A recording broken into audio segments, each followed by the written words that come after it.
Thank you, Mr. Chair, and thank you, members of the committee, for having me here today. My name is Madeline Cook. I'm 24 years old. I was born and raised here in Minnesota. I'm a self-identifying Republican, and I'm straight.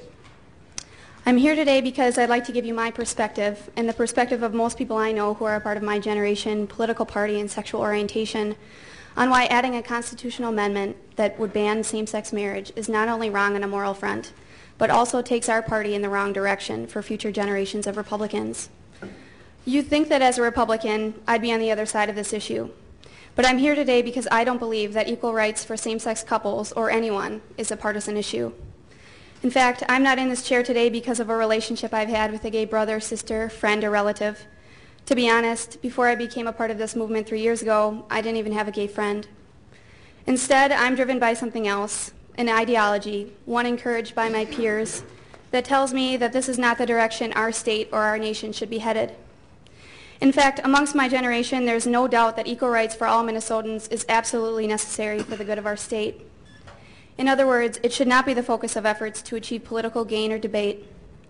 The need for equality and the full acceptance of GLBT people is something Minnesota's next generation of leaders has already embraced. Public opinion is moving quickly towards full equality, and passage of this bill would lead us astray. Never before has our Constitution sought to treat people unequally. This constitutional amendment will not only set our fight for equality back in time, it will set an agenda that will distract us from the investments in Minnesota that truly matter.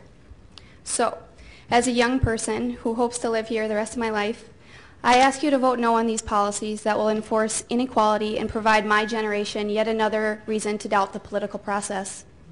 As a Republican, I ask you not to pass this piece of legislation that will lead future generations of Republicans away from getting Minnesota's priorities back in order and force us to spend valuable time later undoing the mistakes made here today.